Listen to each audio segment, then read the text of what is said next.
You're listening to the Sonny Brown Breakdown. Now, it is time to break it down.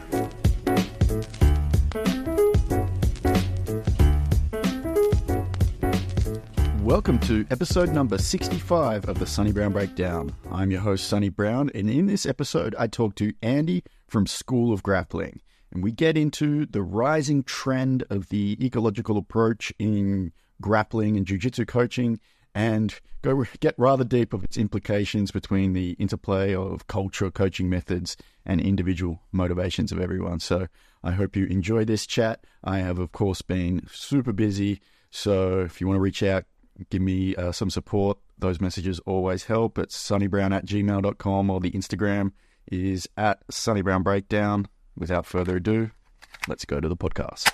G'day, Andy. How are you today, mate? I'm feeling very good because it's not a lot of times I can come to a podcast, I don't know, for the fourth or fifth time and still feeling really stoked about it.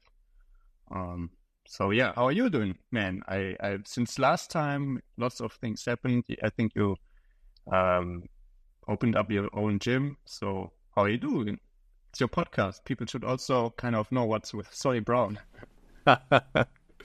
I've been good, been very busy myself, doing the gym, which is going great, Apex MMA in Brookvale, and it is going great, doing Jiu-Jitsu and Muay Thai, MMA, implementing a lot of the coaching strategies that we've discussed in the past, and it's all coming together really, really nicely. And then on top of that, also working another job part-time for a company by the name of Alta, or Train Alta, which is also being listed on the New York Stock Exchange under the ticker MMA. And there is a lot going on with that side of things as well. So I have had a full plate, but I am honoured to be able to have you back on to discuss some of these topics that have really blown up a bit since we discussed many years ago now, in terms of constraints-based learning, I would say. And it has become more widely acknowledged as the ecological approach for BJJ. And a lot of those things, we touched on way back then. And I'm wondering, just as you've sat and working on your PhD, and you've got a busy life yourself, how's your overall feelings on what you've seen transpire in the last couple of months to almost a year? Yeah, I think I'm in a really, or still am in a really interesting position, because for the last 1 to 2 years I was really inactive on my social media, but also I didn't really check in too much what's going on with the whole grappling social media coaching scene, because like you said, I was just focusing on my my research in my physics or science research. But things were now kind of are less busy, so I am really happy that I have time again to do what I love, which is think about grappling, share my thoughts about grappling, and also, of course, learn about grappling from others. And so what I've seen now, looking back, because I had a lot of stuff to catch up on, I'm kind of really happy, and also with the other side, I'm a bit sad about how things evolved, because I think now we have this let's say ecological approach getting more and more popular, let's say, and I think that's great, because it's way more in line with all the stuff I talked about on my page or with you in the past podcasts. But I also find it a bit worrying or worrisome that people kind of think it's the end all be all of coaching. It's like now we have the ecological approach, we have constraints led, we basically design a practice around constraints we set and goals and everything. I think I don't have to go over the constraints led or ecological approach, because I'm also probably not the best person to do it. And I think it's a great approach, but it's not the only approach. And I think just because you maybe will teach a concept to a person, maybe you let people really drill a technique a few times or whatever, it doesn't really, I think, interfere with the progress of the people if you are a bit less stuck in a specific way. Because I think like coaching, in the end, that's the whole point. Everything is contextual. It depends really, I believe, on what is the skill you want to teach, what is the room, what is the culture in the room, who are the people, at what level are they, what is the relationship to you as a coach, and what are the skills they already have. So there are so many things going on, and I think like there's a place and a time for almost every method. So the way I look at things is less like a method, because I never wanted to be School of Grappling or Embodied Grappling to be a method, because I think every theory, every method has its limits, its biases. And in order to have a holistic approach of anything, you have to deploy many methods and many theories so that the biases of each theory kind of get evened out by the stuff another theory or another method maybe does well. And this is pretty much what I try to do with my own practice, with my own coaching. And I always kind of have this umbrella term, which I call embodied grappling, which is not a method. It's just a perspective to look at grappling, look at coaching, look at learning. And I think inside this perspective, you can do a lot of stuff, including constraints-led approach, which is actually a big part of it, but it's just not the only part. So you mentioned, obviously the culture of things having an impact on the coaches and students as well, and that is something that gives me thought about how the wider culture has seemed to pick this up as a trend or the latest trend, where it has certainly also then caused a bit of a divide with a lot of people that feel very strongly about it either way, where one side is, as you mentioned, will say it's the be-all and end-all, and then there's another strong side, which is the understanding of it that, it's something that we've always done, it's just positional sparring, this is nothing new and no different to our old ways. And in terms of the trend, it just makes me wonder that perhaps is this going to be just something else that comes and goes, where it was certainly the reverse classroom model was a big one a couple of years ago that everyone was super keen on and getting behind, that we don't hear brought up nearly as much these days.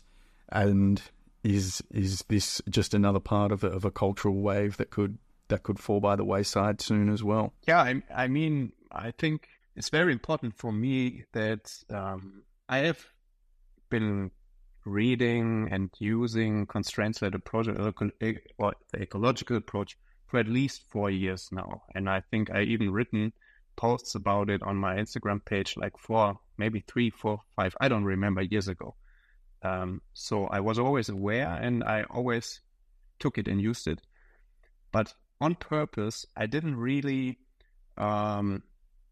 read up too much on ecological dynamics, because I think Greg Saunders, who obviously is very informed about it and also tries to promote it, it's not really a method, he would say, I think, but it's a theory about basically perception. It's a theory about perception and action. It's a psychological theory, and so it cannot be said that you can overdo the method or not, because first of all, it's just a way to look how organisms behave and perceive the world.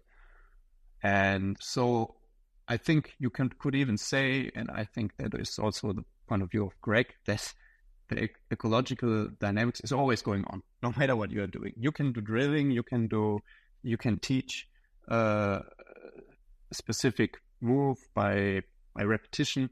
It's just that the claim of ecological psychology is there's a certain way we interact with the world, and that's always how we will interact with the world.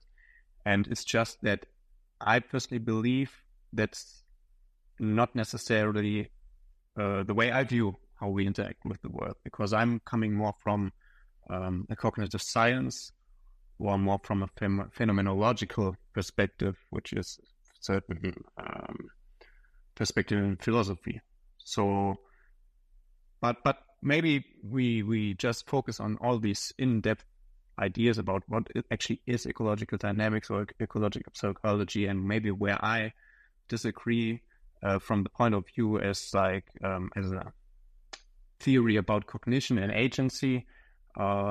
We maybe postpone this because I know, and you know, that we want to have like a talk between me, you, and Greg Sawdust, and I think this would be a better place to do it than going too much in depth here. Yeah, of course. Shout out to Greg Sawdust, who has really spearheaded the recent trend in the Jiu-Jitsu community, and his name has almost become synonymous with the ecological approach for Jiu-Jitsu, doing a lot of good work out there, and have reached out to him to propose a discussion between you two, which would be fascinating to listen to, and he's agreed, so we will try and set up a time for that in the future to try and make that happen and bring it to everyone. It's certainly something that I will look forward to hearing. And so without going then, I guess, too in depth on some of the finer details,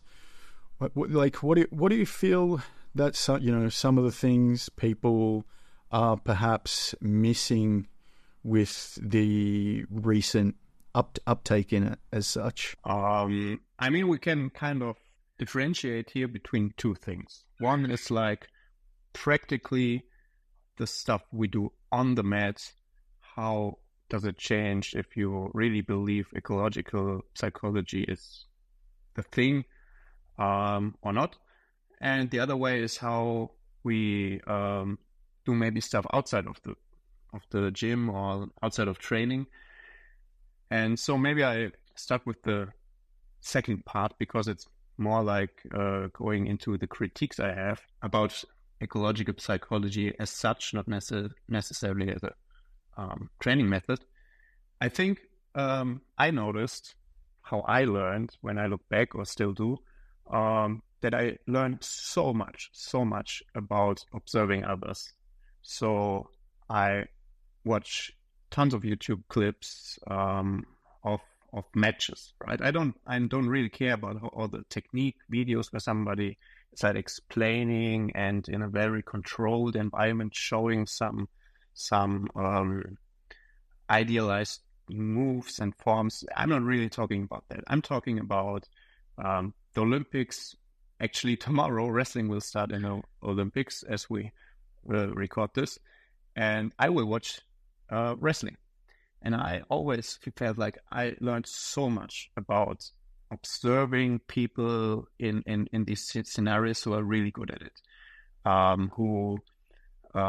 Because I think it's if you come from the perspective where I'm coming from, which is this like embodied cognition or an active perspective, then you realize that by watching someone do something, it's not really that you're like really disconnected from the whole thing. If you watched it and you have the skills, and you have the experience, that's the important precursor, then you can actually sense kind of what's going on. Your whole body will have a kind of feeling how it is like to be in exactly the same situations of the people you're watching. And there's a way where you kind of will virtually imitate the other person, and kind of have just a feeling of embodiment of certain moves and things. So, for example, there was a time where I watched like tons of David Taylor clips and Cal Sanderson clips. I was like obsessed with these guys, And I watched and watched and watched, and without drilling anything, without doing any constraints, let drills or whatever, I was hitting ankle picks again and again and again and again in live sparring. I didn't drill, I didn't practice, I didn't try. It was just by watching and kind of getting a sense of these ideas, because at this point I was already kind of skilled in what I do. I could transfer it immediately. And this is one of the things where I don't really see good explanations if we just go about and think about it in a constraints-led or ecological perspective. Another thing is, which I think is really important, is it matters extremely if we actually care about our practice. Because if you really like into the idea that it's an important part of what you do, and you really want to improve on your grappling skills or whatever, then actually you will throughout the day think about it. And just by thinking about certain situations, you maybe people can relate to this. You lie in bed after a session and then you're like thinking, fuck, how did he get me with this or that move? And then you will actually ponder and think and tinker about what happened. And this, again, is not some abstract thought. It's more like you kind of remembering, and by remembering, you feel kind of have a virtual experience again. You have this embodied sense again of all the things that happened, and you try to simulate and virtualize all the things you could have done and maybe what could have gone better for you and stuff. And these things, I believe, also actually work. It's not like you have to really experience it like always firsthand, trial and error, self-organize in order to get better. I mean, of course, these things are an important part, but it's just not the only part. So if we keep that in mind and we now focus on like the practical things, right? So what can we do in the mat and how it differs if we are basing all what we do really on the constraints-led approach or not is, I think once you have like room for actually playing around with things, with room, if you have room observing others, all these things change a little bit. So what I mean is, for example, open mats. I think many coaches sometimes are dismissive of open mats. Oh, yeah, people just want to come and roll. But I have observed that open mats are like one of the best places to improve and to learn, because people actually have no constraints.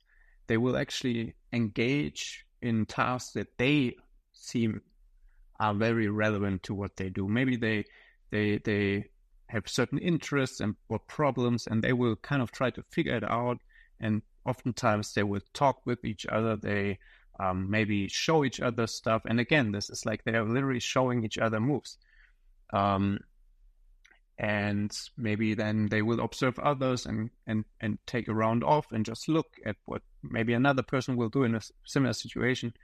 And I think this kind of tinkering mindset where you're like, okay, I have a certain move or a certain problem I want to work on, and then you kind of maybe think about it and you try it and you engage in these tasks, and maybe you talk with your partner about what he thinks you could have done better. Then you try again, trial and error, and then maybe you observe, watch your YouTube video, watch what other people do, and this is what I mean, going about it more in a more dialectic way, where many different things come together and form a whole ecology of practices which make you better. Of course, I'm not saying that all we do should be open mat. So when we are talking more about a class structure, I think the important part is I make extensive use of games, constraints-led drills, skill drills, however you want to call it. But I also will show moves, right? I will show techniques. But the important thing, I always show it in a way where I don't really care about the form. I don't really care about if it looks exactly how I do it when people try it.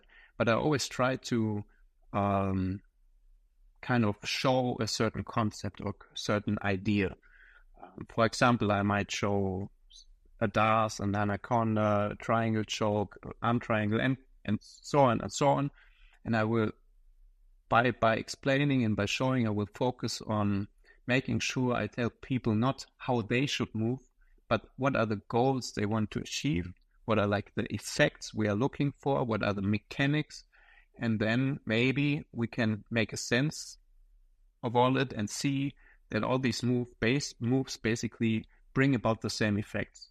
And then people have an idea or a concept which then informs maybe their behavior again if they engage in sparring or drilling. So if you have a clear idea of, okay, maybe a shoulder choke or the idea of these kind of chokes, if you have a rough idea and you have this abstract symbol, maybe you then have an orientation to find new moves and or this concept again while rolling or while engaging in some form of sparring. But maybe you wouldn't have that same directionality in your training if you wouldn't have these abstract ideas, right? So I think concepts are also really important. So in the end, I think what all this converges to what I want to actually people to take home. I think it's always contextual. Everything you do is contextual, and it's always important where is the person right now and what is relevant to them. What are they actually care about? Because you can do whatever you want. You can do a drill, a game. If people don't care, they will not learn, I argue. And if you show them a specific move, like, and you tell them, grip here, do that, and they have the experience and encounter this problem oftentimes, and they see the relevance, they see, oh yeah, of course, I've been there so many times and I can see how this could make it better. Then I think actually showing them technique can make huge progress instantly. At least that's what happened to me a lot of times. Yeah, definitely. That is the care factor is so huge. I find it's something I've been thinking about recently in finding people who want to coach, and it's almost as if really one of the main things is if they care enough about wanting to coach, then that is really what is going to make them a good coach. We could put people through a program, tell them exactly how to do things, but if they don't have that level of care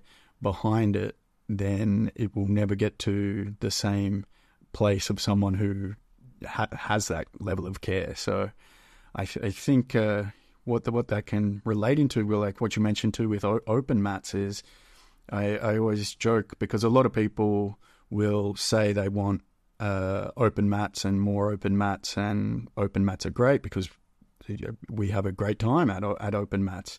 But it's not so. I feel that it's not so much people want an open mat. They want a time where they can meet up with a bunch of like-minded people and have a room full of people all working towards a common goal. And so it's really that those relationships have to be there to be, and the culture has to be there to build an open mat to something where it can be what everyone has the idealized version of. And those relationships and that care factor are such a huge part of actually coaching and getting students to care, getting coaches to care. That is what perhaps just missed if you just look at, okay, what is a single lesson plan for a day that might look like.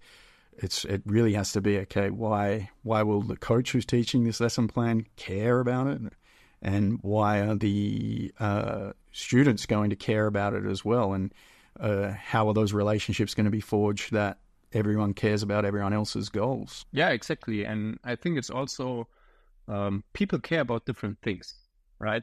So open mats is a great example. There might be people, and I think it's actually a lot of them, who maybe they're like in their 40s and they had a hard time at work and the kids are at home, and that not everybody is a professional athlete. In fact, almost nobody is a professional athlete, especially not in grappling. So maybe they just care about having a good time. They maybe just want to achieve a state of flow where they just kind of they stop thinking about things and they just engage in a practice, and they kind of maybe have fun. Maybe it's not even about the fun. Maybe it's just about the state where you are like just forgetting the world around you. And maybe that's just why they go to training. So maybe that's just the thing they care about. Maybe they don't even care about getting better, because if they can go a place 1, 2, 3 times a week and just get this feeling and the sense, maybe that's exactly what they care about and what they want.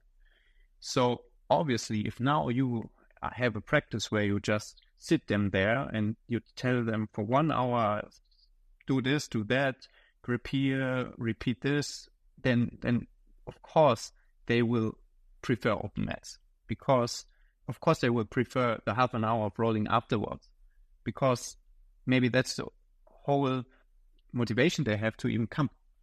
And then you have people who maybe really care about getting better. Maybe they enjoy it just as much as the other people, but they have their own goals, and this means they want to improve on certain things. Maybe they want to compete, or maybe they just want to get better for the sake of improvement. I mean, many the self-improvement literature is so great. Many people want to just improve on things. It's just a good feeling to get a wider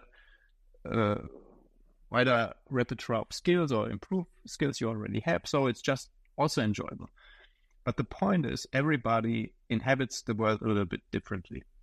And I think this is where we can come back to what I said, is this perspective that I have, this embodied grappling perspective, where one of the cornerstones is really phenomenology. So the philosophical perspective of how we experience the world, how we perceive the world. And this, of course, includes care. I mean, we talked about care, and care is this idea which really we see in the works of the philosopher Martin Heidegger, who talks about care so much. He argues that the way the human being experiences the world, which he calls the Dasein, is fundamentally oriented by its sense of care, or the German word he uses is Sorge. So without caring about anything, we would literally don't do anything. We wouldn't even perceive the world in the way we actually perceive it, because things that we perceive have a certain relevancy, right? I mean, I'm sitting right now in a room where there are like thousands of things where my attention could jump to. And I could look at the keyboard in front of me, and I could look at the whole keyboard as such. I could look at a specific key. I could look at the F key, the F on the F key. I could look at the top line of the F key. And it's like the universe is so full of sensory information that the only way we can make sense of the world and kind of sort the world into relevant things and not relevant things is we have to have care. We have to have a structure which gives everything a sense of normativity. And I think this is also a criticism I have with ecological psychology, where there's like affordances. Of course, it's like opportunity for action in the environment. But the difference between ecological psychology and, let's say, either phenomenology or the cognitive science perspective, which called enactivism, is here we don't think so much about environments, more like about the world or worlds. And what meant with world here is not like objective reality or the objective world science studies, but it's the world we inhabit, where things have certain significance for us and stand out. So everybody has a way of inhabiting his world a little bit differently, right? We care about different things. And if you are like a bat, for example, so this animal, the bat, right?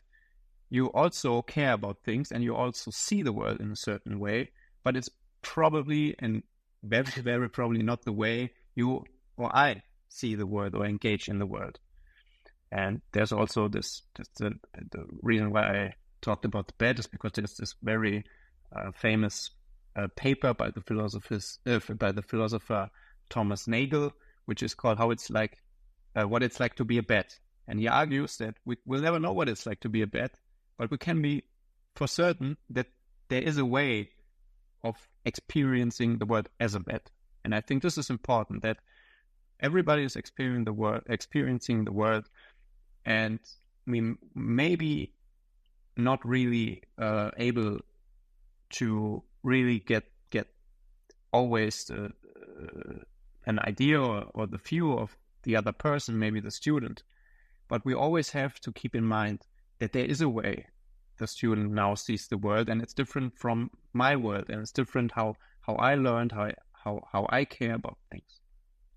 So maybe one important example is if we think of a game, any constraints that game, we can say, okay, I don't know, we start in back control, and the goal is maybe to, I don't know, keep chest to back connection and maybe either tap the guy with a choke or insert 2 hooks.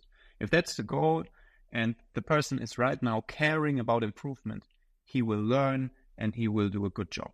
But if the same person just got dumped by his girlfriend, I can assure you he will not learn this day, probably not if he still cares right now in this moment more about what will happen next with the girlfriend, should he call and whatever, because he's in a different emotional state, he's in a different mood, also a concept of Heidegger, where the world just presents to him a bit differently. And maybe some people are actually able to put it aside and say, okay, this is my personal business, now I'm at training, I don't care about it. But then again, there's this word, I don't care about it. In this moment, it's not so important, but usually that's not the case. Yeah, those individual influences in someone's mental and emotional state is such a factor in what they could get out of any training session. It's not just going to be a kind of robotic assembly line where you can present information, set a lesson plan, and you're guaranteed certain results. Just as long as people follow it, there is going to be that emotional side of things as well, that kind of brings people together in either achieving a common goal that you may have set for the class, or just people being in their own world. And that's one thing that I guess is as a coach, you're still trying to bring together a room of people that all have their own individual experiences, and everyone has their own lives and influences on that, but building some kind of common, a common connection that can build into a community of people who have that some kind of common goal, common connection within jiu-jitsu that makes them want to, one, keep showing up to attend your classes. It's difficult to coach to an empty room, and then to be an active participant within it. That is, that side of things is so important to be able to implement any coaching strategy, yet is not really addressed, I guess, by a particular teaching method. Yeah, exactly. That's what I meant with any method could work, and any method will fail inevitably. That will happen. So for me, it's more about creating a certain culture.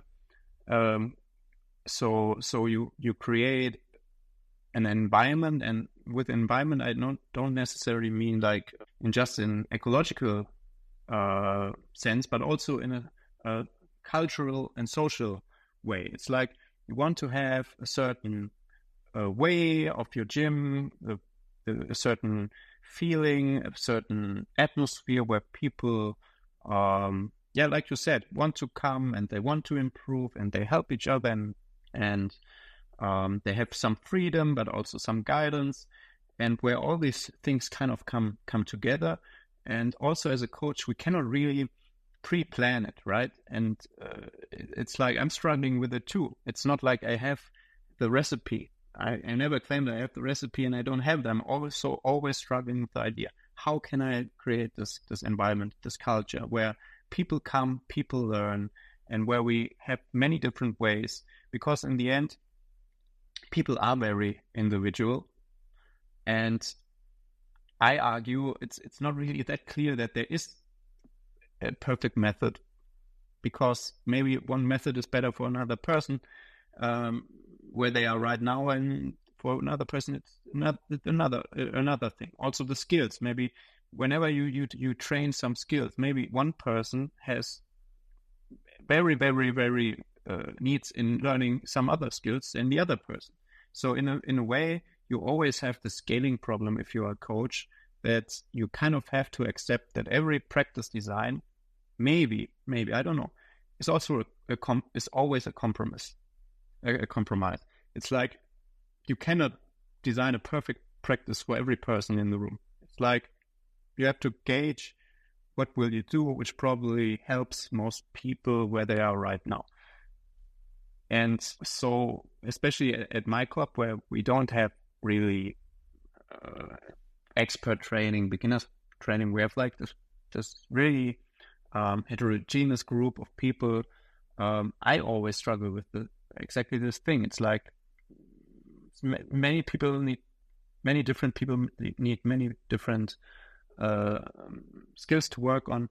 So I'm always thinking about how to give people more freedom, less constraints, not more constraints, to actually have the autonomy to somehow take a bit more responsibility of their own training, because this will also maybe make them care more about things. Because if you are in charge of your own progress, if you can kind of design certain elements of your practice, then I think inevitably you will care more about it, because you can pick and choose what is relevant for you right now, and then you maybe play around with it. And I'm not there yet.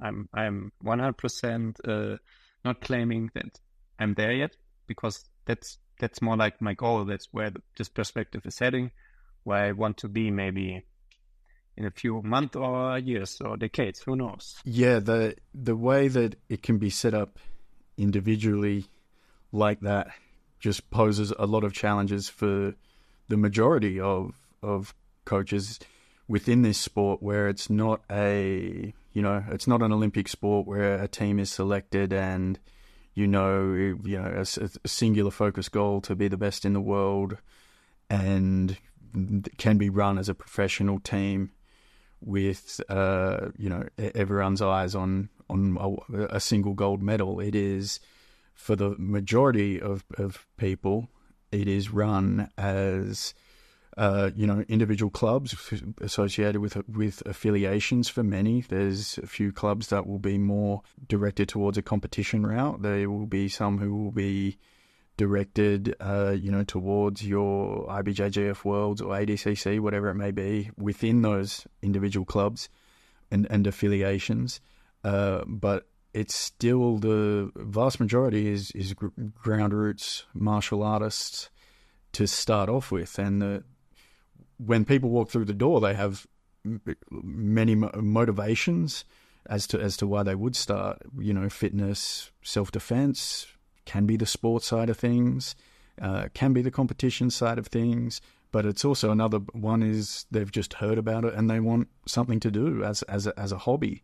And we can't shy away that perhaps those hobbyists, if they get to know the sport and enjoy it, they might turn their focus towards competition and might excel at it. That might be their true passion.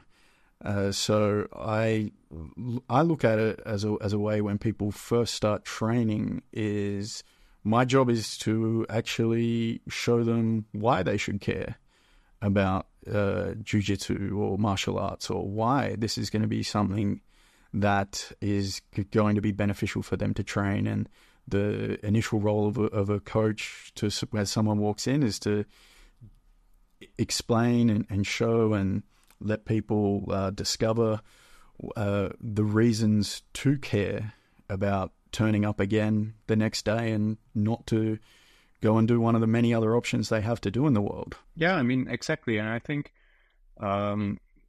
what you said about it's not like a team preparing for the Olympics, that is very important, because I feel like whenever I'm on social media and watching the discussion, I feel like it's kind of always from the perspective of the competitors, of the people who want to be athletes. And I think there's no issue with that, but I think this is like a certain kind of elitism I really dislike. Because for me, sports is a part of my life. It's a really important part of my life, but it's not my life. And I think that's the way how it is for 90 to 99% of people.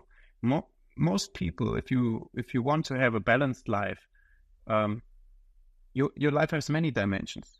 And if you maybe have a certain job, which might actually be really important for society, because let's be honest, rolling on the mats is not important for society. You might maybe entertain people for a little bit, or maybe inspire them. Okay, maybe. But the point is, rolling on the mats is not the purpose of my life, right? And that's why I'm also really critical about people who are like posting Jiu-Jitsu saved my life, and whenever everybody has now BJJ in their name, and they posting colors, emojis of their belt on Instagram, I'm like, no, I'm very passionate about grappling. I have several pages on Instagram on Instagram about grappling. I'm coming to this podcast. I want to talk and speak about grappling, but I have so many more interests in my life, and I have also many more responsibilities. And I think we have to maybe all come back more to this perspective of amateur sports. Most people are amateurs, and that's a good thing. We don't want a society run by professional athletes. And this is more like, maybe it's a bit romanticized, but that's how I view how in ancient times the Olympics actually were really amateur sport, because people like Plato, the philosopher, was a wrestler. We know that. We know that many famous philosophers, historians, people were actually in the Olympic Games or in similar festivals, and they performed really well, because back then sports was a really important part of the life of these people. But they also had other dimensions, and I think that's the way I look at it. I don't really care about medals and whatever. I care about creating a culture, a place for people to come, to have fun, to improve, to create meaningful experiences, maybe even friendships, while still going back to their day-to-day. And maybe they come back more refreshed, or maybe they have some new perspectives or made some new connections, whatever. But for me, it was never about professional sports or like winning medals, and it will never be. I was in the position when I was a teenager. I was really good at judo, and I had the opportunity to go like to sports schools to basically get into professional judo, and I chose to not do it because I wanted to be with my friends. I wanted to go to university and study physics and stuff, and I think I made the right choice. And I want to coach people who live similar lives, and that's also the people I try to speak to with my posts on social media and while doing these podcasts. So I'm just want to say, stop all the elitism about competitors. Most people are not competitors. It's good that most people are not professional competitors, and all other people are just as important, maybe even more important, because they have different roles to play in society. Yeah, very much so. That I feel like you could almost even draw a distinction, even if people did want to be competitors in other sports, there is still a strong distinction of amateur competition and professional competition. And, it's fine to be an amateur competition team or a professional competition team if that's your dedicated goals. But jiu-jitsu, I think, is in a strange place in which there's very few professional competition teams. It is, expected to just, rise up through the, or be produced by the same, amateur clubs. And yet it's, in terms of a wider cultural impact, the amateur clubs, or just, your regular clubs, are influenced a lot by the what is on social media and the internet, and the culture that is pushed from the top down of the competition side of things, that it can kind of direct the attention and focus of where people think jiu-jitsu is headed, or where it's supposed to be, or how it's supposed to be. And it's very interesting, because it's almost like it wasn't too long ago where that was influenced more from lineages that would set kind of the tone of a team or a club. And now you hear a lot of, a common sentiment is that lineages matter less and less. But I feel that it's not often, asked, okay, well, what's replacing that? And of course, it's the individual coach or heads of clubs are still going to be extremely important. But there's also a big thing that seems to be replacing it, which is a homogenized internet and social media culture of the sport being spread. That is, and perhaps that's inevitable. That will kind of take over. But I think it plays such a large impact on people in replacement of what I would think is equally or more important, which is the people who are in the room with them and directly around them in their community and in their club. Yeah, I mean, exactly. And then again, we come back to the idea of care. What do you as a coach care about? Do you care about the people? Do you care about making money? Right? Do you care about being famous? It's like, depending what your goal is, you as a coach will have different ways to perceive the world, to behave. It's like we have to always have the sense that things are different. Many people have a business. For them, of course, they will behave differently than a person who just cares about creating an environment for people and who have maybe a good paying job and don't really care about money, right? I'm luckily in that position. I don't care. I don't run my own gym. I don't own anything. I make my money with my day job, and I coach because it's my passion.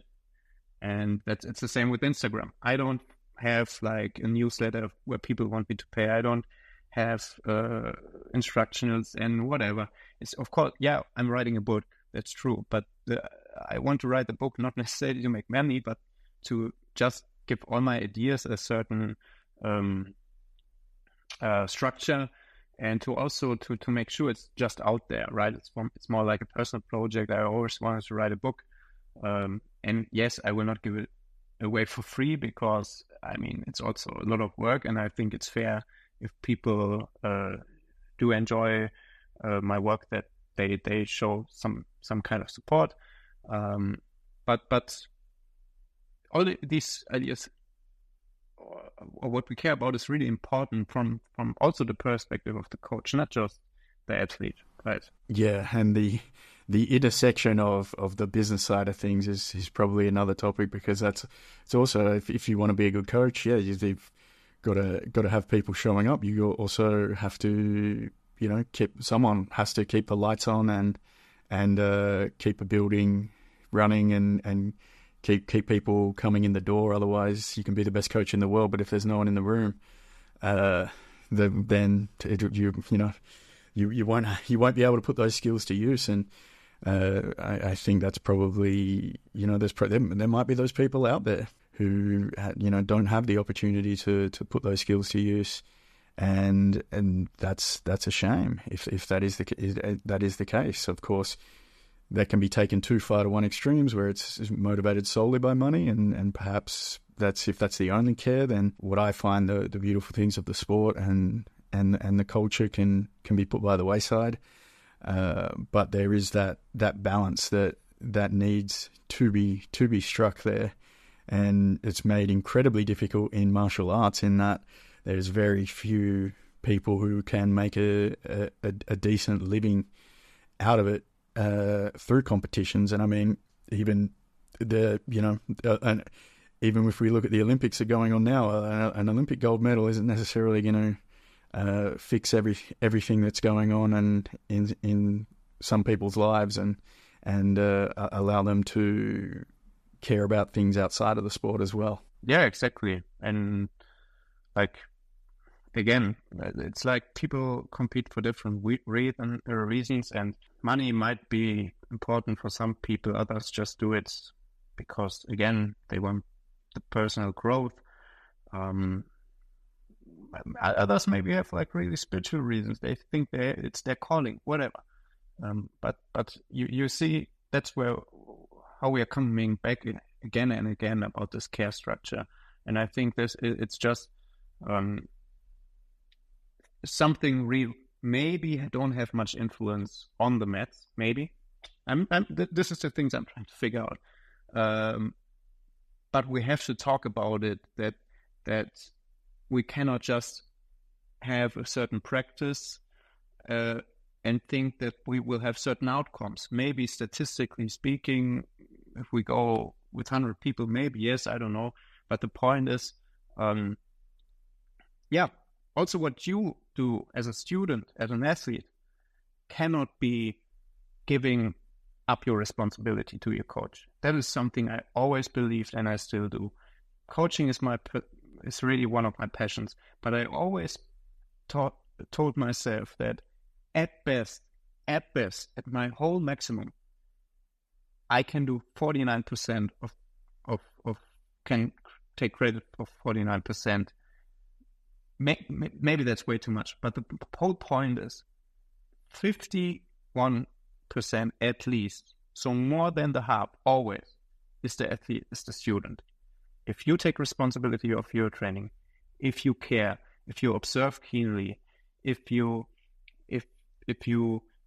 think about the things outside of the gym, if you come earlier, if you stay longer, if you make the room because, again, you care, then you will have great success. If you don't, if you say, oh yeah, my coach is whatever, John Danaher, Greg Saunders, name your coach. This is my coach, he's a great coach, then I will be good. It's bullshit. You can have the best coach in the world. If you don't care, you will not get good, and I guarantee you. Yeah, definitely. And it's funny. I think of two extremes of people that might start training martial arts, and one is someone who is probably not gifted naturally as an athlete, and perhaps not expected to excel when they first start, but or someone who is probably going to get good no matter where they go under a different coach. And it's like, as your role as a coach is still to get people to improve and stick with the sport, but someone who may not be gifted naturally, the gains that you can make with them, probably I find them personally more rewarding. Whereas someone who would go well no matter where they happen to be coaching, your role as a coach might sometimes be to actually not do too much and get out of the way and allow them to express themselves fully. And that you could actually do more harm by trying to intervene too much with some people's development. Yeah, and that's why what I call sometimes over teaching. Most coaches probably care about teaching, not about learning. It's like they want to be a great coach, and what a great coach does is he shows stuff and he teaches. They think, right?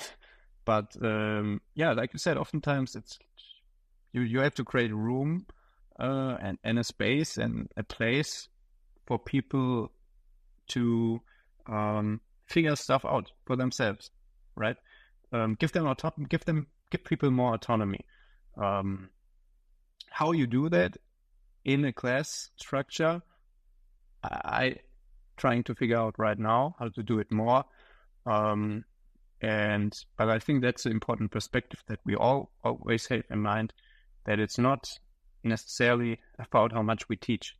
It's not how learning happens. It's oftentimes better to teach less and people will learn more. It's always about giving people back the autonomy of their own progress.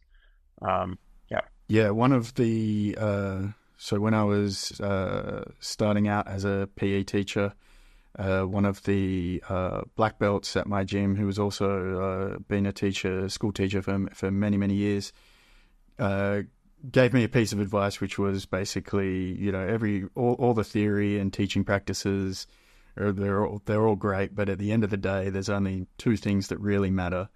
One is your knowledge of the subject. You have to know the subject very well, without a doubt. But then two, it's the relationships and the connection you build with the learner that is going to determine everything. And those are the two main things to focus on. And I thought that was a very nice way to kind of just distill it from all the teaching, that all the theory essentially. Yeah, 100% agree. And so one thing that you did mention obviously is the visualization and just being able to learn through watching. And it resonated with me. There was once a competition I went into where I spent the whole day beforehand watching Marcelo Garcia guillotine highlight clips, and went into the competition, and sure enough, got a bunch of guillotines, and that kind of set me on a guillotine path in my own development. But I also know sometimes when I'm, I'll replay certain things through training or be watching fights, and I can even feel my, I will start twitching. I will twitch. I can feel my muscles moving kind of as I'm playing the scenarios through my head. And that's not something that we can prescribe in class, really, is it? It depends. Maybe we come back to it in a bit, because you mentioned something really important about how you felt the twitchiness is. That's exactly one big part of the book I'm writing, right? Is where this perspective is that we have many people probably heard of the term action perception coupling, right? That action and perception kind of tightly woven into each other, and you cannot really perceive if you cannot act, and you cannot act if you don't perceive, and that perception actually is a kind of way to act, and so on and so on. And affordances in ecological psychology is one example of how this idea of action perception coupling can be interpreted. Another way is it's more like where I come from, is this idea of motor intentionality by the philosopher, also a phenomenologist, Merleau-Ponty, where he argues that there is a certain that perception in its most basic form is always a motor act. It's always about how we relate with our body, and that relation usually is movement with a certain object or subject. So the whole idea is that action, perception, emotion, affect, memory, anticipation, all these things are coupled, right? It's like it's not that when you watch something that it's like a movie camera in your head, where you're like, there's this little person in my head, which is probably the self, and then the self lies back somewhere in the brain in its chair, and then it's watching this movie, which is either watching another person, or maybe it's just this imagination you have, right? Where you are like imagining some stuff you did or whatever. And there's this little guy, homuncular, mini Sonny Brown sitting in the ad. And I think this is what obviously ecological psychology criticizes, but also what phenomenology or cognitive science or embodied cognitive science criticizes. And the idea is if you watch something or imagine something, you will have, and there's hard science on it, there's like fMRI studies in the brain on it, then you will have sensations of the body. You will actually have real affective states of the nervous system. You will have something like emotions. It's not like this detached thing. It's like everything is connected. And if you remember something, it's like you put your whole body in a certain state where all these experiences come together.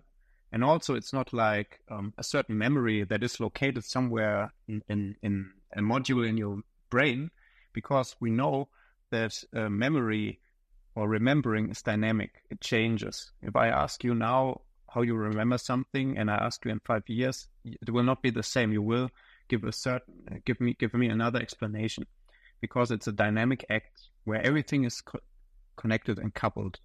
Your motor state, your emotional state, your thoughts, your goals, and everything. And so that's why it makes absolutely sense that you twitch around and stuff, because if you have the skill, that's really always the important part. If you have if you made the experiences, if you made the relations in your body, if you made these connections via experience, then you can go back, or you can anticipate these experiences. But if you don't have them, then indeed it's more like you are really detached. You see something, you don't really have a sense of what's going on. I mean, it's just a person moving around, right? Because you don't have the capabilities to get inside the space where you can actually feel movements and feel what's going on.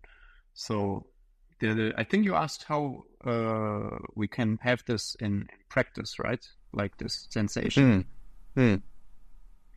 I think we can. I think it's hard, but I tell you a few things I always did. For example, it's like, obviously, if we do stuff like King of the Hill, right, where people are sitting on the sides, some people are like, maybe are really not engaged. Other people can watch keenly. You will actually learn from the mistakes other people make. You will actually learn from the things other people do well if you watch. So that's my what I want to tell to you as a student or athlete. If you have the possibility to watch people, watch, and don't watch in this like disconnected sense. Try to really be engaged. Try to think, and not really think in a sense of like words in your head. Try to feel, imitate the other persons. And if you just focus on observing, you will actually improve. And again, also there's a bunch of studies who actually show this, that by observing, you can make huge improvements. So I think we always have to differentiate a bit about this observation of things and this like more like imagination of things where we visualize stuff. And I think there are very many things where they're like comparable, but also there are some differences. That the process of getting someone engaged is such a important yet it's a tricky thing to actually do, or to get people to do, and it's almost like the silver bullet in some ways in teaching, where everyone knows that getting someone engaged in the learning process is the critical thing to making any sort of improvements. But how you actually get that engagement is often very difficult to achieve, and there's no set method, because it does come down to, obviously the people in the room, what's going on in their lives, the culture that they've come from, their own, the influences that the wider culture has had on them. So there's never one set and forget kind of way to to ensure that that's going to hit the majority of people. It's like how to get people engaged is such a difficult and sometimes mysterious thing. Yeah. Again, it comes down to care. Comes back to care, right? Of course, there are like ways we can make people care, I think. And this is like you said, it's a cultural thing. It's a social thing. If you're like in a social setting, in a specific culture or subculture, we tend to try to fit in. We are very social animals. It's not like, oh yeah, I'm Andy, or like I'm Sonny, and I'm always this authentic being. Again, something very important in Heidegger's philosophy is the idea of authenticity.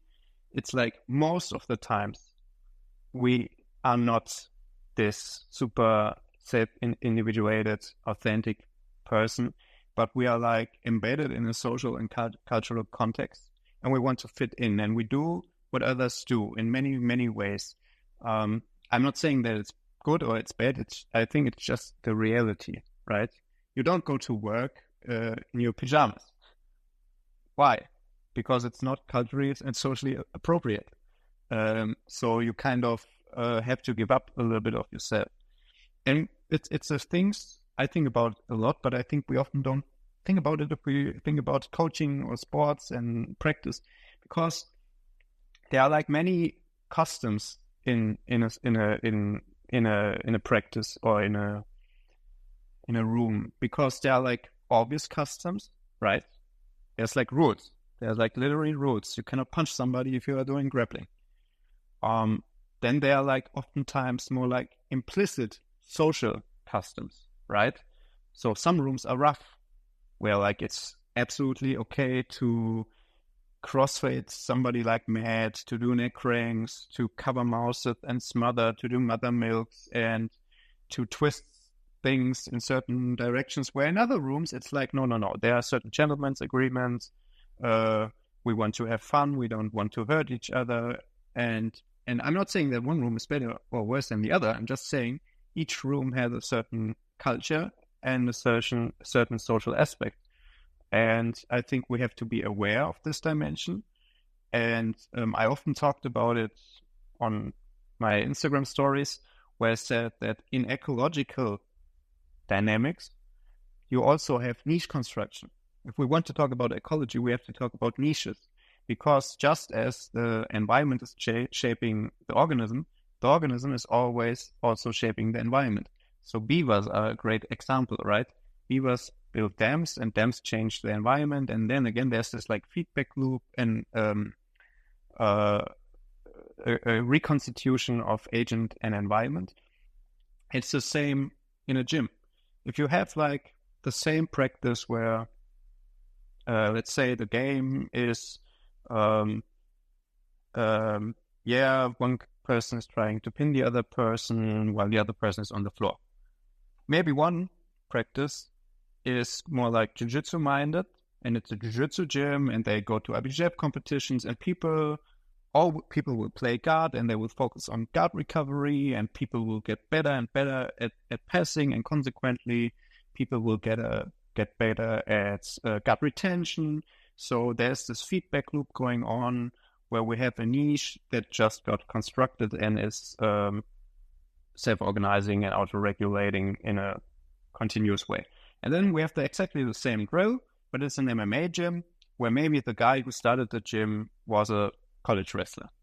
And then because of the culture of the room, people will probably try to stand back up. People try to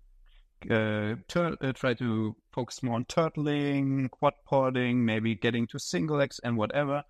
And because people will do that defensively, so people will get offensively better in returning people back to the mat and keeping someone down who actually tries to get up. And then again, we will have this feedback loop where they get better at these skills.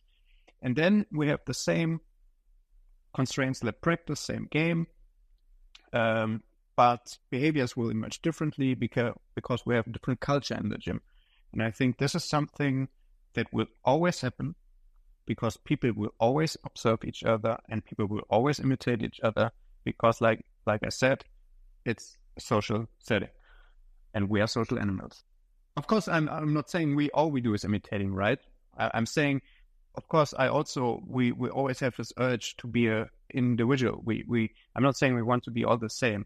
I'm just saying that this tendency to observe and to imitate is always there. I'm not saying we can still find a way to say, oh, no, I will do it my way, which is fine, and many people do it, but we can still not get completely disconnected from the socio-cultural environment. And that's, I guess, where someone might say on what their own purpose between teaching jiu-jitsu is, and that, and what jiu-jitsu is to some people, that it might be the case that they believe that jiu-jitsu should be the pursuit of the sport and competition at the highest level, and everything else is not jiu-jitsu, kind of. And that could be the attitude that they would take, and if they attract a room full of students who share that view of with them, then they're going to be successful as long as their knowledge of jiu-jitsu is able to back that up.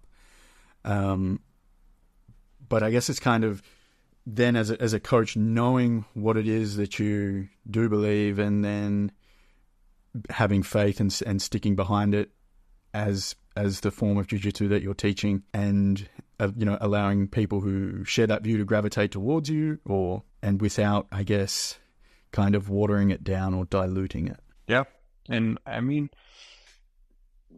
it's like a balancing act, right? We have certain preconceptions. We want to have a certain style, but also maybe people will evolve in your room certain different perspectives. And then we have to find a way how we go about it. Do we suppress it? Do we say, no, there's only my way? Do we let it go freely, and then at some point people will do something completely different than you do? I don't know.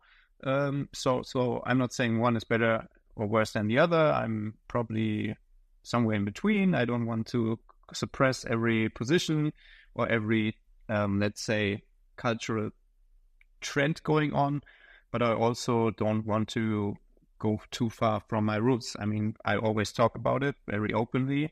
I don't do jiu-jitsu. I don't care a little bit about jiu-jitsu. I do grappling, and for me, the big difference is I care a lot about takedowns. I care a lot about holding people down, and about the tendency to always get up and to have this perspective that we try to have a practice where we try to have a holistic view of all positions of grappling, which includes the standing position, taking somebody down and stuff. So that's my overall perspective, and of course I'm very protective of this perspective. If in a year everybody would just pull guard, I wouldn't feel happy about it, and I probably would have said I failed, and maybe the people will still have fun, right? So that's where our ego comes in. And I'm not saying it's a bad thing or it's a good thing. I'm just saying that if you're a coach, you will have an ego, and it's okay to have it, but it's also, we have to keep it in check and find a balancing act where we give some autonomy and are maybe also open to change. But of course, it's okay to have our own style, right? We don't have to go with every new trend and whatever. Yeah, definitely. That's the belief in a way of doing things and sticking with something long enough to see it bear its fruits is something that is probably worth more than jumping on any latest trend without having the full understanding or idea of how things could be implemented in the long run. And that's a belief that is not very common, I think, in jiu-jitsu, is kind of standard in other amateur and professional sports, is also the idea that you get people to a certain level as amateurs, and then if they want to turn pro, then then they go to a pro team, or they go down different avenues for professional sports. And it's very strange that in Jiu-Jitsu it's obviously difficult. Grappling, it's difficult because there isn't very many pro teams, and it's hard to be.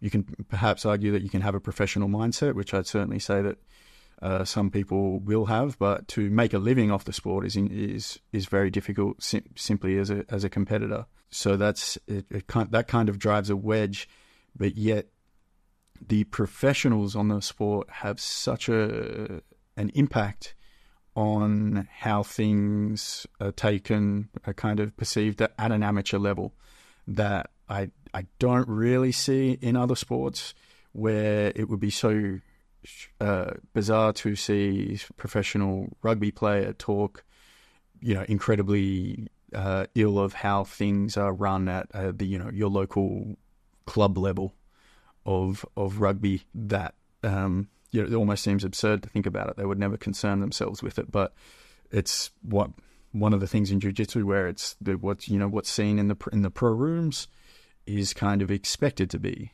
at the amateur level for a lot of people once they get into it. Yeah, again, that's this competitor elitism I talked about before. I don't really. Of course, I watch competition. I study competition. I always have an eye on it to see what people do, to incorporate it in my own training. But in the end, if people want to compete, fine. It's once again, I have this romanticized position. Maybe it's not how it really was, but I don't really care, because it's a motivating idea. Is of this idea of the ancient Greece, right? We have the palaestra, which was this place in the gymnasium where the wrestlers practice wrestling. And the palaestra was also the place where many of the Socratic dialogues took place, right? So there was this idea that young people in ancient Greece, more or less young men, went, they had a practice which was really embodied, really hard, but also very close, right? People kind of make fun of it, and but there is a certain truth to it, that what we do is really intimate, right? There's no other way around it. Doesn't mean it's sexual, but it means that there was a certain way where you have like this really engaged, physical, embodied, intimate practice with a person. And then maybe afterwards, people like Socrates or Plato had like very different discourses about the world, about politics, about professional things, about the world, whatever.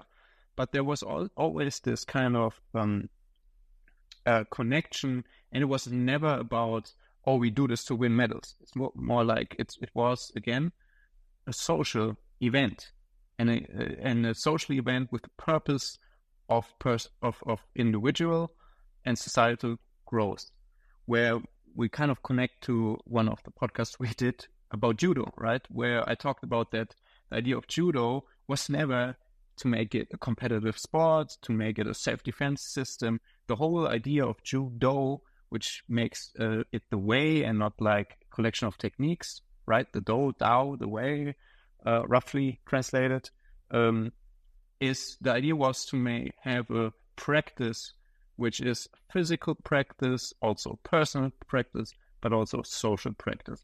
That was the whole idea behind judo when Kano developed it. I think it's still somewhere in there. Many people know about these things, but it's not really the focus anymore, I think. But that's the way I always saw the stuff I do and still do. This kind of ancient Greek palestra, or more like this more contemporary Kano judo perspective. And yeah, that's just my perspective. And yeah, of course, there are different gyms, different coaches, different perspectives. There's a place for everybody. Yeah, definitely. And it's funny because you, as a coach too, you got to remind yourself that when someone comes in for their first class, they may not have had physical contact with another human being outside of their, immediate family or wives or husbands or partners or for years. Like it's it's in the culture, it might just be handshakes and that's it. And then you're expecting someone to make a chest to chest connection or a chest to back connection. And it's it's so outside of what people could be used to, that you have to keep that in mind too, as a way to kind of build that build that community, or build that the relationships between people, where it doesn't freak them out too much as well, because you have to be comfortable with close bodily contact with a bunch of different people. If you are ever going to do the sport for any period of time, there's no way around that. If not, Muay Thai, kickboxing, plenty of striking sports, maybe better options. But there is that connection and bond you build with people, that I know the people that I've fought in the past, quite literally, it's like you do have some weird or connection when you see them. It's like it's a nod, or just whatever it is that is unlike anyone else, where it's like we should fought in a cage for a while, how's it going, that's then there is just something different about it that you can't experience from many other avenues in life. Yeah, absolutely. And I know it's something we talked about off mic, is the idea of rough and tumble play, and that basically I always am really vocal about that. For me personally, wrestling or grappling is not a sport. It's like you can see and you can watch and you can observe that children will engage in wrestling, in play wrestling, and in play fighting. Animals, especially animals, for them, the primary way to play is oftentimes like a physical form of wrestling or play fighting. Dogs wrestle, rats wrestle, chimps wrestle, children wrestle. It's like you said, it's a way to, of course, just get motor skills. It's a way to build reactions, build muscles, build skills. But it's also a way to create cognitive and social skills. It's a way to learn to anticipate. It's a way to learn how to think like the other, anticipate his movements. It's also a way to learn, and there the literature is really clear on it. It's a way to learn empathy. It's because you learn all these borders. When did I hurt somebody? Oh, what hurt him? Obviously, it also hurts me. I will have an understanding.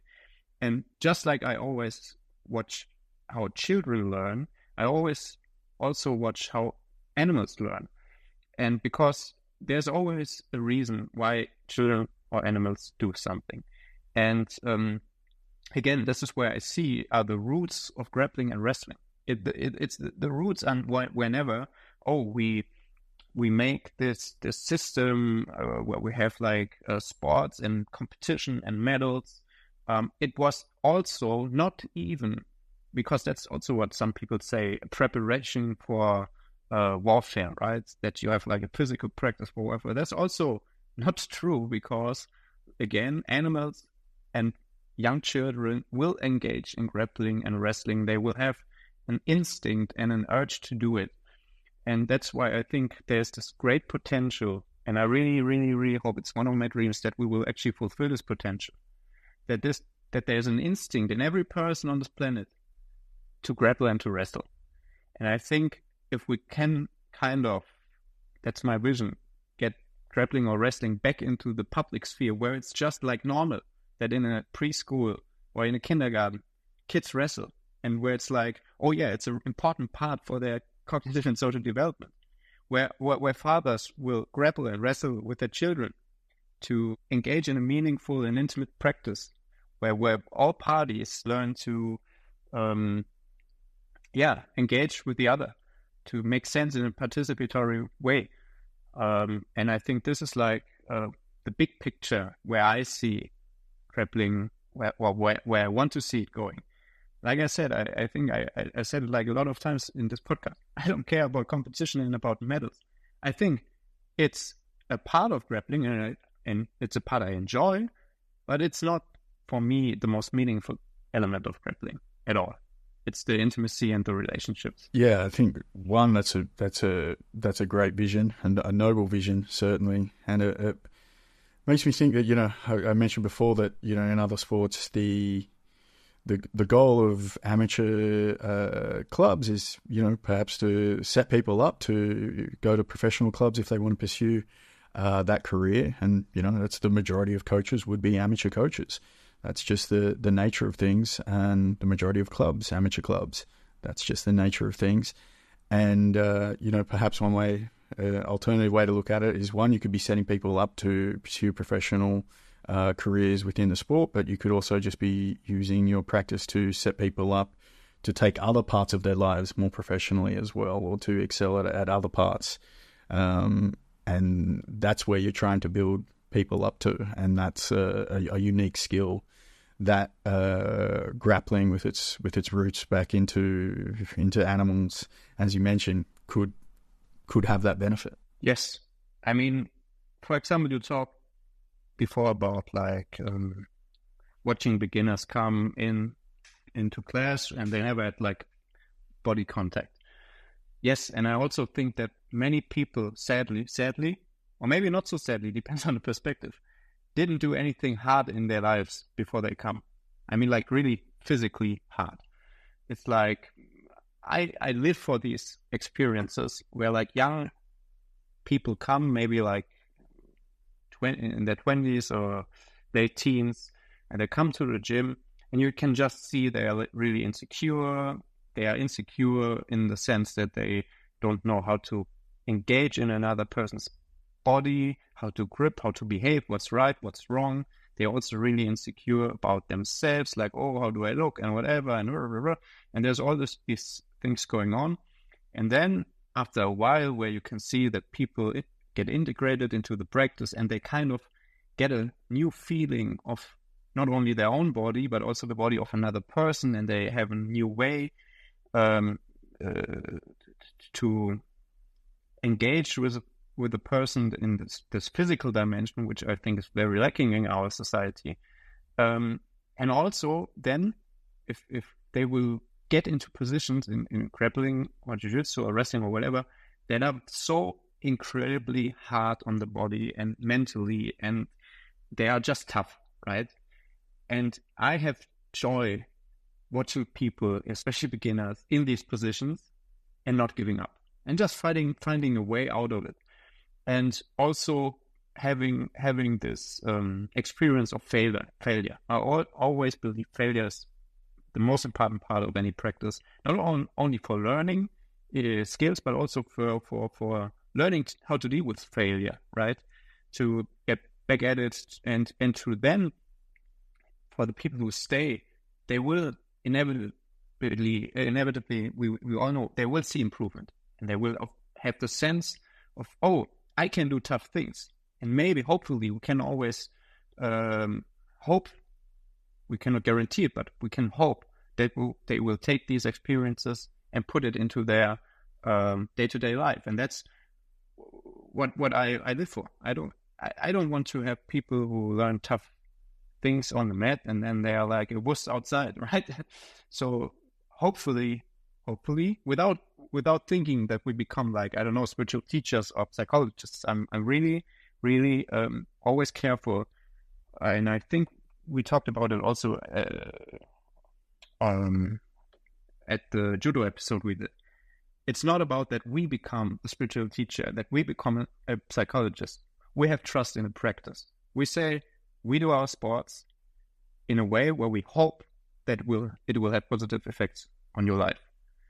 I will not consult anybody, but I will just have faith in the practice. And I think that's a really important part of coaching, and it's a part I live for, right?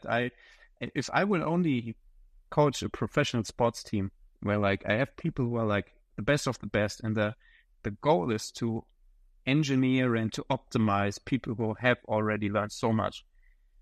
Of course, this is a very interesting problem to solve, but I think it wouldn't give me as much meaning and purpose in what I do than watching beginners come in and really transform themselves as people in not too long of a time frame.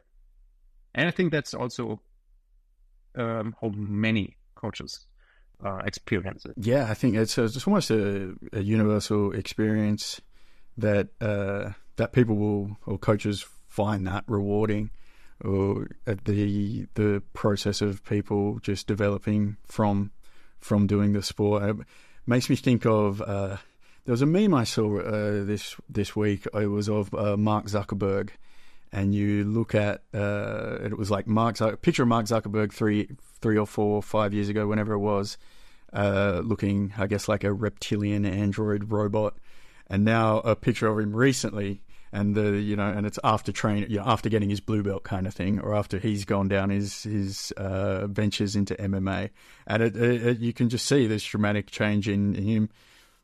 Hey, he could probably afford a stylist and all that other stuff too. I'm not, who will know, but you do see that take place in a lot of people over the years where they might be shy and not able to project their voice, not able to look people in the eyes yet after a couple of years of training. That all changes, and they seem to have that more confidence built into them. That martial arts can build just intrinsically in just through its nature. We know that grappling and martial arts can do that. We don't have to tell people or sit on a pedestal and lecture people about it. Just by doing the work and undergoing the process, it seems to build that confidence within people. I certainly find a rewarding part of the job of coaching to see take place. I mean, think about it.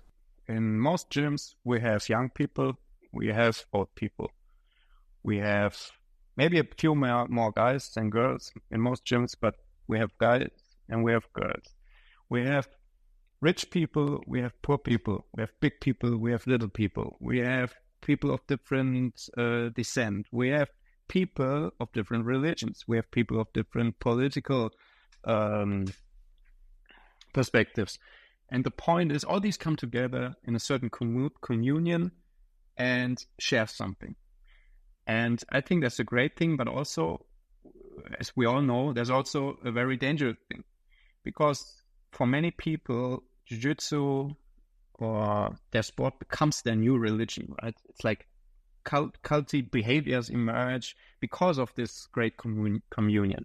And I also think that we have to be very careful, depending on our room, our situation, and so on, that we want to have like this of course, this place where people from all kind of perspectives can come together and share and have intimate relationships, but also without becoming a cult, right? And I think this tendency is always way more prevalent than we really think, because that's to get back to the beginning, where I'm like a bit critical about the constraints-led cult, right? It's like, or the ecological cult. It's like, oh yeah, we found something, we agree on it, and now, I don't know, right? So, of course, there's nothing wrong with having a community, obviously. I'm all for it. I'm also all for it, for having all these pages on ecological dynamics.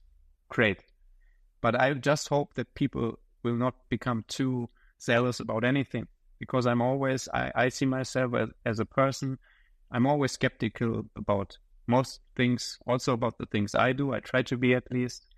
And I have this perspective that I always think about it in a dialectical way, right? It's seldom that there's one perspective and that's it. Usually you have competing perspectives who need to come together in a way to inform each other. Often, this is kind of this dialectic we know from, if we are into philosophy, from Hegel, who was really the guy who based his whole philosophy about it. People who maybe are familiar with John Bowlby, who is like a cognitive scientist, kind of popular on YouTube. He always talks about dialectics or opponent processing, where like it's really important that the opposites kind of inform each other and form a dynamic process where maybe truth can come about instead of having like one way or the other. I know Ian McGilchrist, who is the author of The Master and His Emissary, or The Matter with Things, also very public intellectual, is also having this dialectic opponent processing perspective. And maybe to go to a completely different perspective, we don't have to talk about it in depth, because I don't know how long we're talking already, because I always lose time when I talk to you. Is that this idea of dialectics and dual processing is really also at the heart of the book I'm writing. That there is not like one system. It's not like there's abstract, explicit thought, and then there's like intuitive, implicit, action, intuition. It's like we always have both.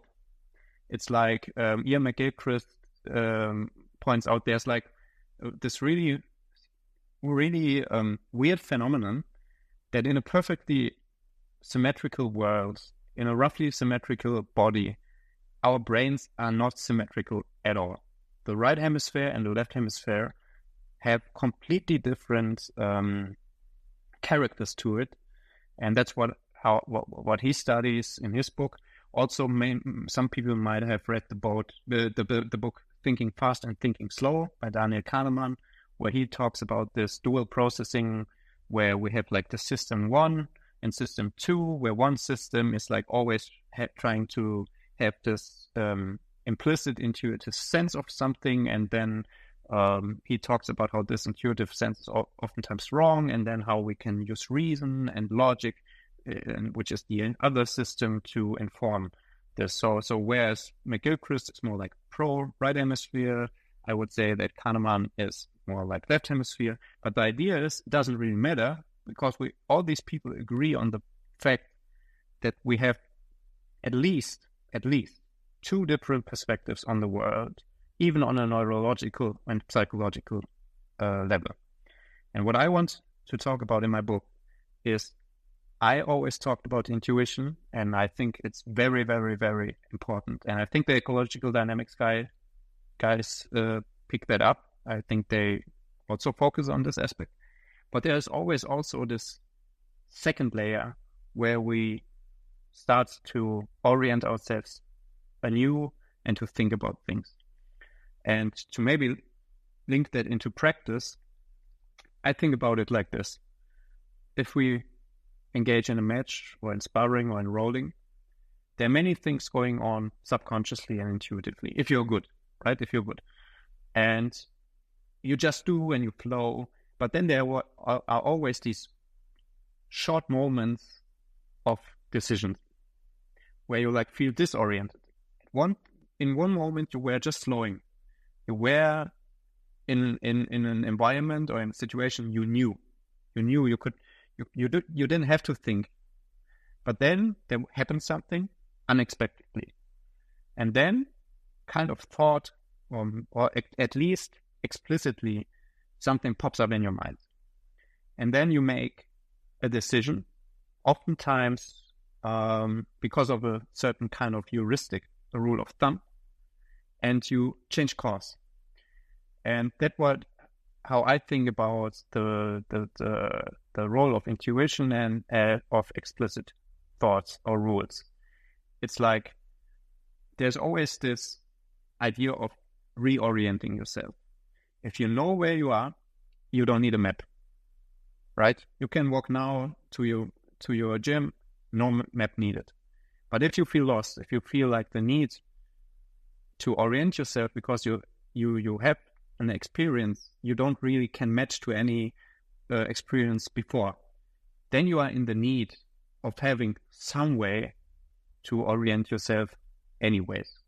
And then comes often our concepts, our abstract ideas, our heuristics, or how we think about these things on a more abstract level into play. And I think in a proper setting, in a person who is performing well, it's mostly intuitive, but then you have, which is like an ongoing feedback loop with the system, which is you lose yourself, and there are these fragments of frames of orienting yourself anew, because you reach the place where you cannot go back to inhabiting past experiences. So you have to find a new way to orient yourself, to navigate a new course. And once you find yourself again on habitual grounds where you know how to behave, you go back to intuition and to flowing. And this is the picture where I want to end up, how people behave in my gym, and what I want to propose in the book. That it's not like one way or the other. It's not like you're not allowed to think about moves. You're not allowed to think about concepts. You're not allowed to think about positions.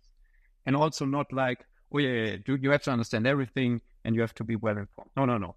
It's like intuition and reason or thought go hand in hand, and each has its purpose and its goals. And things happen badly for us if either one takes over. Well, maybe I'm not so sure. If intuition can really take over, maybe that's good. Maybe that's flow states. So let me correct. If you can be fully intuitive, that's a good thing. But I think most of the time we can't, because we will engage. We will unexpected things will happen. So I think when the explicit side takes over, that's a bad thing. But we also need it to reorient ourselves. Yeah, and it's reminded me of a quote by Robert Anton Wilson, which is something along the lines of never swallow anyone's BS. Everyone has a belief system, BS, and the trick is to learn not to take anyone's BS too seriously, especially your own. Which I think is one way of looking at it, because the map is never the territory. No map that you ever give anyone 100%. can completely 100%. describe what the territory is going to be. It's only ever going to be symbols and people's best guesses and best assumptions, and that's always going to be the case. Yeah, and that's my perspective. I mean, I'm my day job is I'm a physicist, right? So I'm deeply embedded in scientific culture. I do science for a living, and I also do reductionist methods, right? But there's a way where I think most scientists, at least in physics, know that what we do is we build models. And we build models to do predictions. And most models we know also have their limits and their biases. So I think you have to kind of always be aware that any frame will have its proper limits, and one way to go about it is to just have different frames, but different frames in a coherent fashion, right?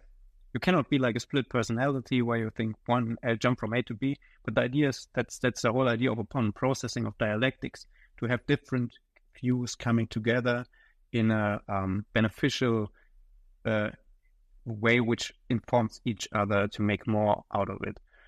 And I think that should be the goal. And I mean, for example, to maybe circle back to make it more practical, because in the end we're talking about grappling and sports, and I think we talk a lot about care and Heidegger and phenomenology and cognitive science, and I hope people will find it interesting, because I think it's not talked about enough. It's always, we do this drill, we do this game, but I think the what I want to be hammered home is that all these things relate with each other, and we cannot understand the most zoomed in if we don't zoom out, and everything is embedded in a bigger context. But let's maybe circle back to this idea. Is, for example, why I think concepts and insight and understanding are really important. I know for sure that because I understand mechanics really well, and I understand body mechanics really well, I think this has informed my decision making so often. Because, like I said, maybe it's a certain game, constraints-led drill, or maybe it's just sparring, where I was just doing trial and error and just flowing, going about, intuitive, and then I'm stuck. And I'm like, oh, what is this position? Okay, well, I just see there's a lever. Okay, I understand the lever. There's a center of gravity. Okay, I know pushing the center of gravity over the base of support makes a person unstable. Okay, let's go. Of course, this is not like all this thing is going on in my head, like linguistically, but at least because I have an insight or this idea of frames, levers, center of gravity, and so on. I have these simulated in my schema of the word. I then can make better decisions, which then creates to better trial and error experiences. And I think this is like where I want to maybe note to people who are like engaging in ecological dynamics or consensus approach. It's okay to also talk about concepts, mechanics. I think we all agree on, everybody, that it's not good to just tell people, do this, do that, grip here, do that. Just do it because I do it. We all agree on that. I just think there's big value if you really try to understand things also in this kind of way or perspective. So you're saying it is okay to talk about techniques? It's okay to talk about techniques if you talk about them in a context, right? You have to say, this technique works because, and then you can show concepts or ideas. Or you can say, this technique might work if, right? I think there's literally no reason to show a technique just to show a technique. There is where I completely agree with ecological people. 100% I agree. There's nothing good in it. But if you can embed it in a bigger context, or if you can recall people's past experiences, so they will have frame of their own and know how to integrate it in their schemas they already have, then it's you can show a technique if it's embedded in a relevant context. I think that's where the coach comes into play, right? You have to gauge, okay, what is for this person now the relevant information? Because oftentimes I show different people different cues, because we maybe work on something, and when I show something, oftentimes I make sure I'm not giving all the details, because I know many people, A, if they don't need the details because they are not there yet, it just is too much information and it's not relevant for them. B, if people are good, they will do the details anyways intuitively, so I don't have to tell them. But then if I see people who struggle with something, and maybe then I can insert a certain cue, a certain concept, or maybe even a certain technique, and tell them, see, now, because of the thing you experienced right now, the problem you had right now, you do this, it might work better. Try. And then you again can engage in trial and error and figure it out for themselves. But I think we shouldn't be afraid to insert these cues, to show something, or explain something. It's just true that the practice shouldn't revolve around explanation, but on experience.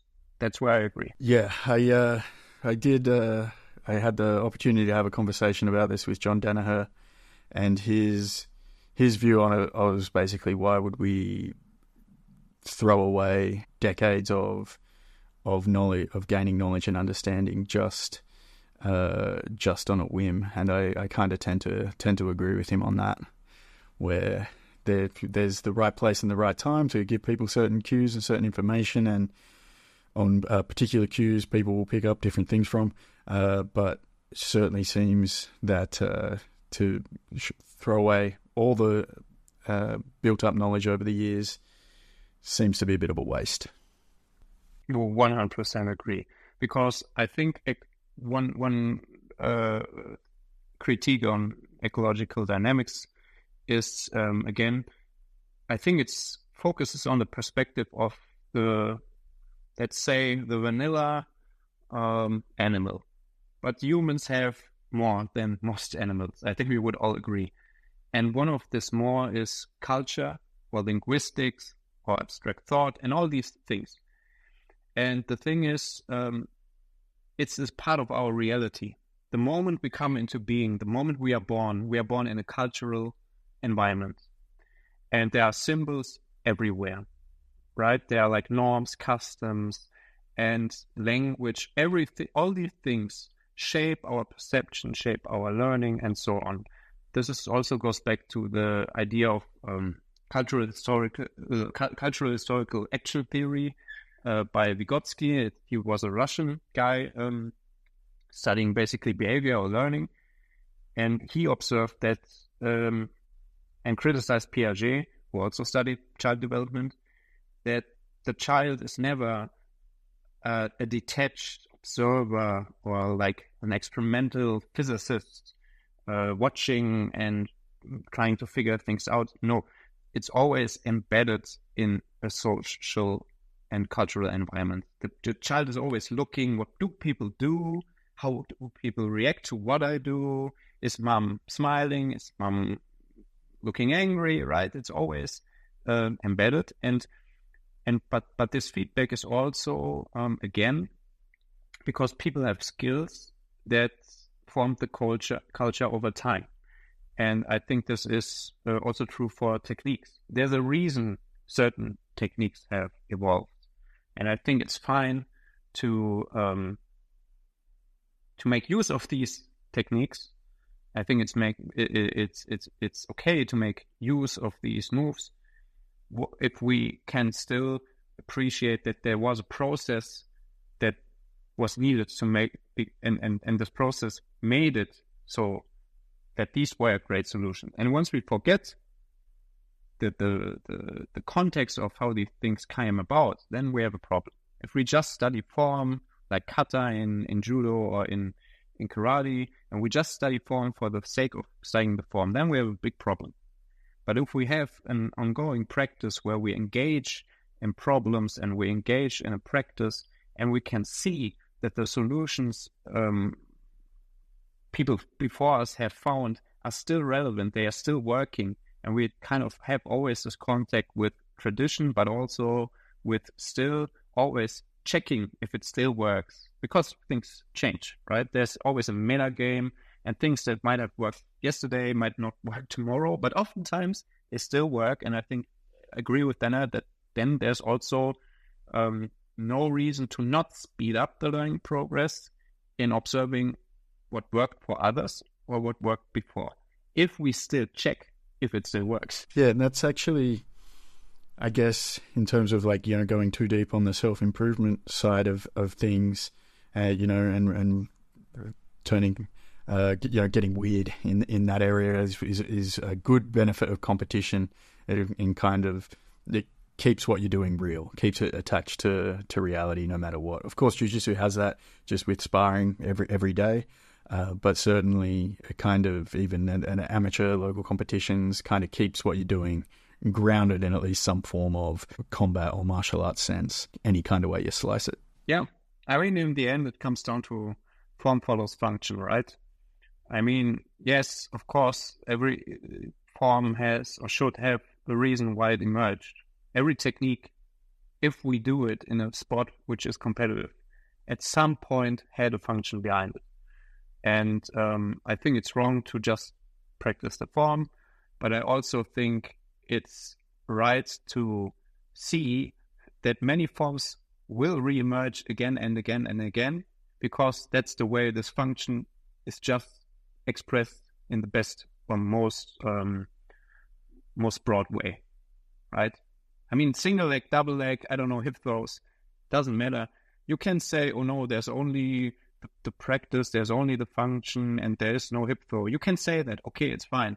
But the point is, it will emerge in every culture, in every grappling sport again and again and again, because its form is one of the best expressions of certain functions. And I think then there's no harm and no wrong in identifying, oh yeah, this stuff seems to work in many contexts, so we at least then could maybe give it a name. Yeah, definitely. It makes me wonder what you think about the The recent, or maybe about a year, but the uptake in wrestling, in actual wrestling techniques now being adopted into jiu-jitsu training, it just seems to become just widely accepted. In fact, I often in the past talked a lot about catch wrestling, and someone asked me why I don't as much anymore, and it's really a lot of the good stuff. Or the majority of the stuff that's worked in catch wrestling or folk style wrestling, it has now been accepted, or wholly into jiu-jitsu, where people are talking about heisting up and getting all that stuff, which was certainly in MMA, but it's has become more prevalent recently, I found. Mostly influenced by wrestling, because, like I said, it's the nature of the thing. Competitive jiu-jitsu is young; it's really young. So why would you think that the solutions we found, again, not as an individual, but as a whole community, as a whole culture, that this converged to like the best ways to do something? Of course, this also is always changing, but in the end, still there's a tradition building up and a culture building up. And I think the sport was just too young to think, oh yeah, that we figured it out. And I think in the end, wrestling is way older. I'm not thinking of a specific style of wrestling, right? Because in the end, folk style, all these styles have emerged in the last 1 or 2 centuries. But the whole thing of wrestling is so old, and so people would have time to figure out so much stuff, and it would be just stupid and a waste if we, again, wouldn't take a look at this cultural, historical perspective. We wouldn't see, okay, it took thousands or millions of people, hundreds of years to find converging things, right? Every move can work sometimes. But I think really these things who work all the time, again and again and again and again and again, we can kind of say, okay, yeah, that's of course now worthy of integrating and giving a name into our practice. So yeah, I think wrestling just had more time, so it would be stupid to not use a lot of solutions they found to similar problems. And it makes me wonder, just what are your thoughts on CJI, the Craig Jones Invitational? That's coming up soon. How do you? He's floated a new rule set. How do you feel about getting that? Into deep waters, I feel like. I don't know. I'm just saying I like Craig Jones. I think he's a funny guy, and I talked to him a few times. And I like people getting paid. I'm not so sure about the rule sets. I'm a bit more, as you know, a bit more radical. I want more wrestling in grappling, right? So I will think that this will probably not achieve what I'm looking for. So I don't know. Let's see. I think it's good that there is change. I want change in grappling. That's what I think is good, because I'm of the, let's say, subculture in this grappling sphere where I believe there's jiu-jitsu and there's wrestling. And right now grappling has been hijacked by jiu-jitsu. This thing that we don't wear gi and we try to submit each other. In the end, most people who do it are jiu-jitsu people. Most people have jiu-jitsu style. Most people have jiu-jitsu history, jiu-jitsu lineage. And this is what I don't want. I also don't want it to be just wrestling, but I want to be grappling like the true expression of all there is to grappling, including stand-ups, getting back to mat returns, takedowns, everything. I want it to be as chaotic as possible with the most skills as possible, so that a wrestler who thinks he can do it can go and really have at least the opportunity to do good. And where a jiu-jitsu guy who thinks he can do it all at least has the opportunity to do good. And this is where I want to grappling kind of evolve into, where like this vast in-between space where all grappling skills come together. And I think, like, again, jiu-jitsu has hijacked grappling. It's not where we were. So I am very, very for the change. It's not radical enough for me yet, but hope maybe it's a step in the right direction. So let's see how this all unfolds. Again, opponent processing, right? Dialectics, where there's like opposing forces. There's also like dynamics in progress. I think that's a reasonable place to sit on that. We'll see how it all pans out. And I think Andy, it's been a great chat. We've been going for a while now, so good spot to wrap things up. And just thank you for your time. I know how pressured it is for you working on the PhD. And you got a lot of things to focus on, so it's really been a good chat that went in many different directions that we didn't particularly plan on, but I'm sure we'll get Greg Souders in too to really knuckle down exactly some of the specifics on the ecological approach in the short future. Talked about very broad and maybe not so many topics who are like directly informing the way we practice. So I think that's maybe where the discussion with Greg will be more fruitful, maybe. And I just want to point out that I'm not. I mentioned ecological dynamics a lot, and I'm not against it at all. Right? I think maybe just to finish with this, I think it's a great theory. It's a great method. I just think it's not the only method and it's not the only theory. And I think it should be part of every person's practice, but it should not be the only part. And also, that's where I think maybe the discussion with Greg will be a bit more practical and we can go more into practice design and stuff. And other than that, I'm always happy to talk to you, Sonny. We also have a lot of chats off the microphone. So whenever you feel like talking to me, recording for a podcast or not, I always happy to talk to you. And now I completely forgot the time and I don't know how long we have been talking. No problem, man. I appreciate it a lot. It's I'm very very thankful and always enjoyable. And on the ecological, my opinion has and still is it's a tool in a toolbox. That's you just got to know when to use the tool at the right time. All right, Andy. If I know you're working on an Instagram post too, another one you're getting a bit more active. If people want to follow you, what can they expect to see? Too many where do they find Instagram it? pages right now because I kind of sort them I try to sort them by project, and then sometimes I hijack each other.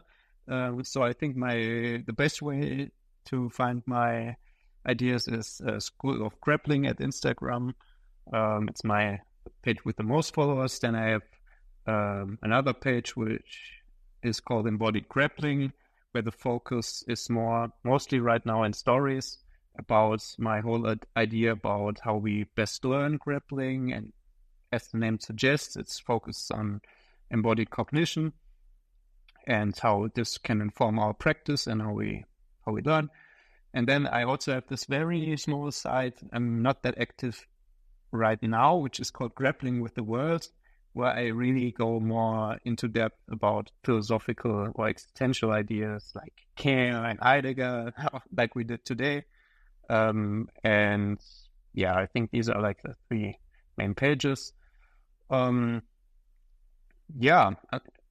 will do a few posts now, I think, on School of Grappling, because I will try to make School of Grappling more about grappling and less about these sometimes a bit academic ideas about cognition, learning, perception, whatever. So I will try to keep these things more on the other sides, and I will do a post about a new framework I have developed, which I call PPCC, which stands for posture, position, connection, condition, which is a way to maybe categorize each situation we can find ourselves into group it into 4 dimensions. So the idea of this framework is especially for beginners. So in every position they have a map, or heuristic or rule of thumb about the things that they could improve on right now.